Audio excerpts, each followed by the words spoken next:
뭐 이제 뭐 다트, 뭐 사이드 저킹 뭐 그런 것도 있지만은 그거는 다 제쳐두고 제가 일단 추천드리는 거는 하이 피치 숏 저킹 이거 하나만 일단 연습을 하시고요. 그 다음에 원저킹은 그냥 한번 그냥 들어주는 거예요. 한번 들어주는 거고, 하이 피치 숏 저킹 같은 경우에는 애기가 위로 상승폭이 짧고 진행하는 길이 긴 게 이제 특징입니다. 그리고 1단 저킹은 이제 상승폭이 크고 이제 뭐 진행폭은 이제 그 로드의 길이 따라서 좀 다르긴 해요. 하이피치 숏저킹은 타트 액션이 나와요. 타트 액션으로 꼬시고 이제 장애물이 있는 곳은 상승하는 그런 액션으로 이제 띄워 올리는 거죠. 일단 제가 처음에 연습했던 방법은 1번 대는 뺀 상태예요. 하이피치 숏저킹 같은 경우에는 낚싯대를 좀 원으로 이렇게 돌려주는 그런 느낌으로, 팔은 손가락은 가만히 있고 낚싯대를 돌려주는 그런 느낌으로 그렇게 연습을 하시면 돼요. 이렇게 심심할 때마다 이렇게 하시면 금방 손에 익을 겁니다. 이제 좀 손에 익는 다음에 해보는 거죠. 그리고 1단 저킹은 그냥 이렇게 쭉 들어주는 거예요. 쭉 들어주는 거고, 쭉 들어주고 이제 하이피치, 이제 스테이, 쭉 들어주고 하이피치, 스테이. 이게 기본적인 루틴입니다. 기본적인 루틴이고, 솔직히 이 정도만 해도 오징어 있는 곳에서 하면은 뭐 충분히 이제 잡을 수 있다고 생각이 듭니다. 다단 저킹 같은 경우에는 1단 저킹은 이렇게 90도로 들어주는 거고, 이 90도 드는 거를 2단, 3단으로 나눠서 이제 액션을 주는 게 다단 저킹입니다. 2단. 그리고 슬랙 저킹 같은 경우에는 앞에 여유줄이 있는 상태에서 이제 액션이 들어가는데요.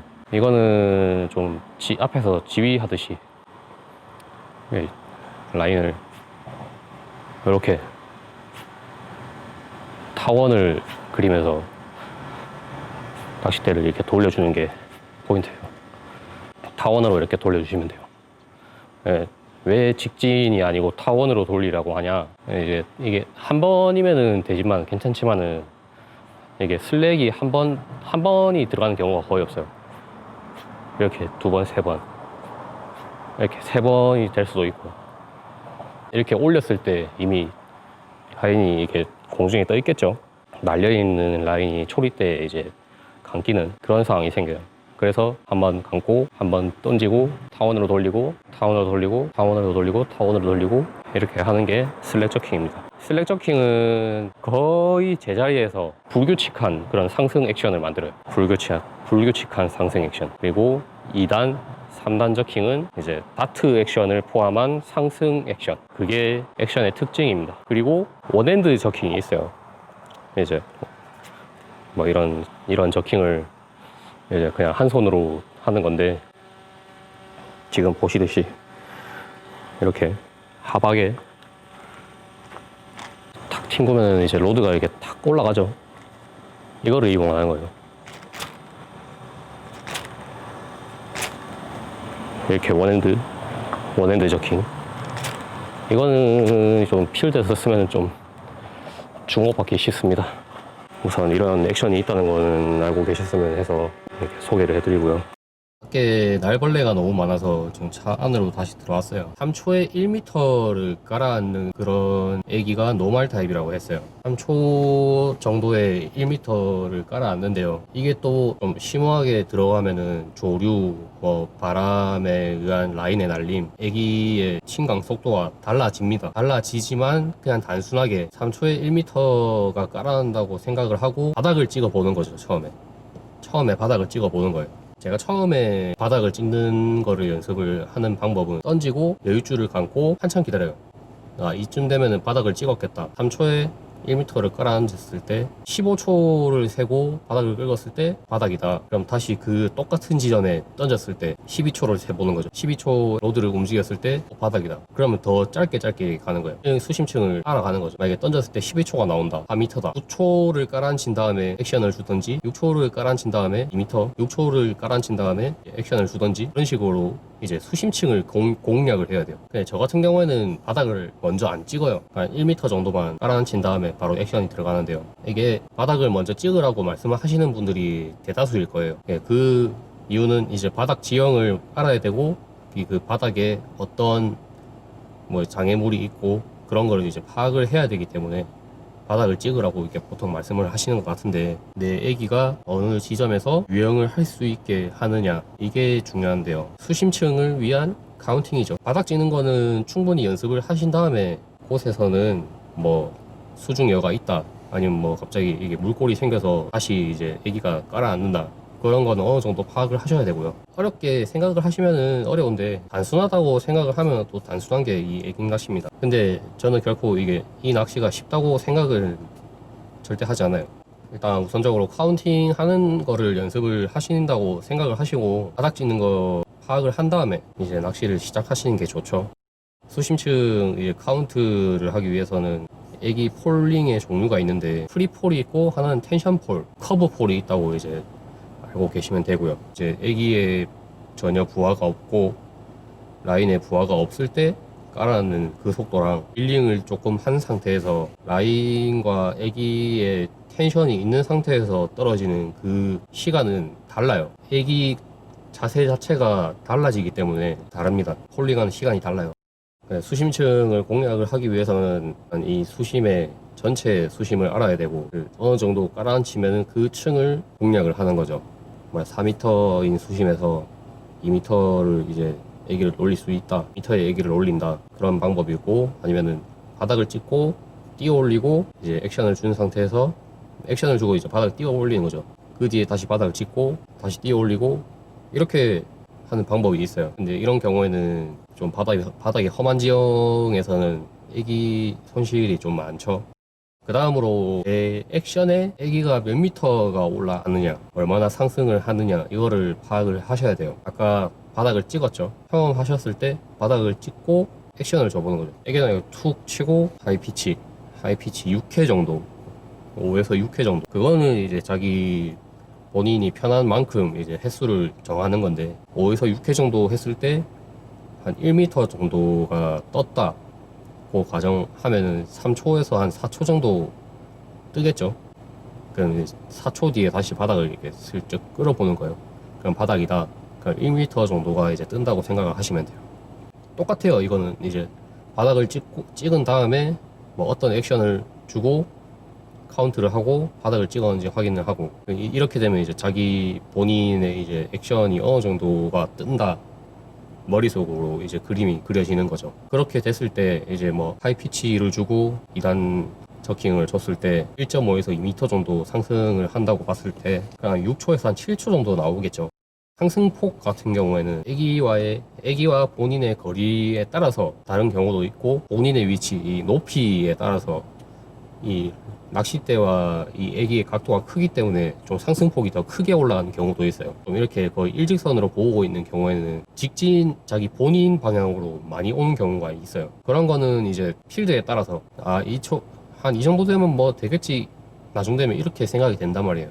어느 정도 감이 있다고 생각이 들면은 이 정도 되면 뭐 이렇게 되겠지, 뭐 이 정도 되면은 뭐 바닥이겠지, 이러면 그때 되면 다시 쳐 올리는 거죠. 애깅 낚시는 카운트 낚시라고 말씀을 많이 하세요. 카운트가 제일 중요하지만 딴 생각 해버리면 애기가 밑걸림이 생기는 그런 경우가 대반입니다. 그런 경우가 많아요. 바닥에 걸리는 그런 경우가 많아요. 이 애기가 얼마나 상승을 하는지, 그거는 이제 그 애기와의 거리, 그리고 그 있는 위치, 높이에 따라서 오차가 있어요. 오차가 있으니까 어느 정도 뜬다는 것만 인지를 하시면은 이제 애깅 낚시의 절반 이상은 온 거예요. 뭐 거의 다 했다고 볼 수 있어요. 이 정도 하신다고 하면. 다음으로 이제 챔질은 어떻게 해야 되느냐, 입질이 어떻게 들어오느냐. 저 같은 경우에는 프리폴을 거의 안 주는 스타일이에요. 거의 커브폴, 텐션폴을 주는데요. 이제 액션을 주고 라인을 손가락에 걸어 놓습니다. 본 시즌에 이제 쭉쭉 가져갑니다. 그런 입질들은 이제 확연하게 눈에 보이기 때문에 충분히 챔질을 할 수 있겠죠. 겨울 시즌, 본 시즌이 지나고 좀 예민해지는 시기에는 얘네들이 그냥 잡고 가만히 있어요. 본 시즌 작은 애들은 경쟁자가 많기 때문에 우선 물고 도망가서 자기가 안전한 곳에서 먹으려고 하는 그런 성향이 있고요.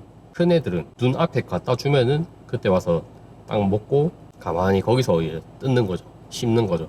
네, 그럴 때는 이제 묵직합니다. 로드 자체가 묵직하면 그게 입질입니다. 입질은 액션 후에, 액션은 어떻게 보면 상승이죠. 상승 액션을 한 다음에 이제 애기가 이제 폴링 할 때 얘네들이 와서 이렇게 잡거든요. 집중을 해야 되는 때가 언제냐면은 액션을 주고 폴링 할 때 무조건 집중하고 있어야 됩니다. 라인의 움직임이 이상하다. 뭔가 걸린 것 같은데 챔질.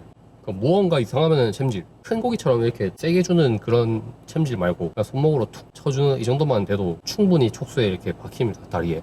그리고 히트를 한 상황에서 뭐 이제 펌핑을 하거나 그런 로드워크, 로드의 움직임이라고 하죠. 쭉 드는 상태에서 릴만 이렇게 쭉 감아주시면 돼요. 릴링만 쭉 하시면 돼요. 이렇게 쭉 하시고 얘가 초반에 사이즈가 큰 애들은 팍 치고 나가요.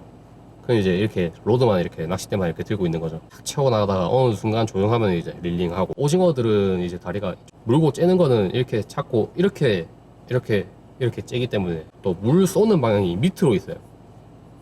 밑으로 있기 때문에 이제 좀 어느 정도 이게 낚싯대만 이렇게 들고 있어도 얘네들이 수면으로 뜨거든요. 수면으로 떠버리면은 힘을 거의 못 씁니다, 오징어들이. 처음에 막 째고 나가면은 이게 릴링 쭉 하다가 이제 좀 막 확 째고 나갈 때는 가만히 들고 있고, 릴링을 천천히 하고 쭉 하시면 돼요. 릴링만 쭉 하시면은 얘네들이 이제 수면 위로 금방 올라오기 때문에 힘을 못 씁니다. 텐션이 펌핑을 한다고 갑자기 이렇게 로드를 져버리면 텐션이 빠지겠죠. 텐션이 없어지면 다리로 애기를 빼버리고 도망가 버리거든요. 지속적인 릴링만 해도 충분히 걷어 올릴 수 있다.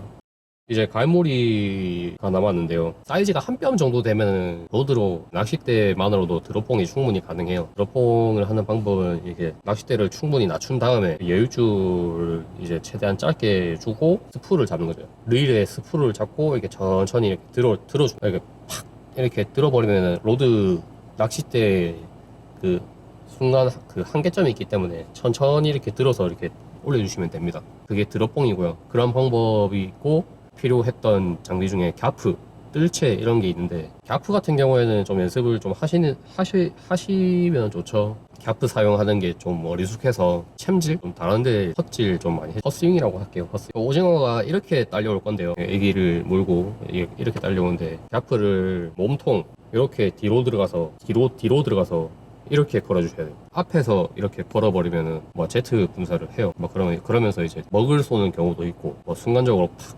나가면서 빠지는 경우도 있고요. 갸프를 뒤로 들고 가서 등 쪽을, 배 쪽이라 해야 되나? 하여튼 밑에 부분을 공략을 하는 게 좋습니다. 네, 일단 낚싯대 선택부터 그 뒤에 필요한 액션 뭐 이런 것들을 말씀을 드렸는데요. 잘 이해하셨는지는 모르겠습니다. 저는 알고 있지만은 이렇게 영상을 촬영을 하면서 설명을 드리려고 하니까 되게 힘드네요. 앞전에 영상을 촬영하셨던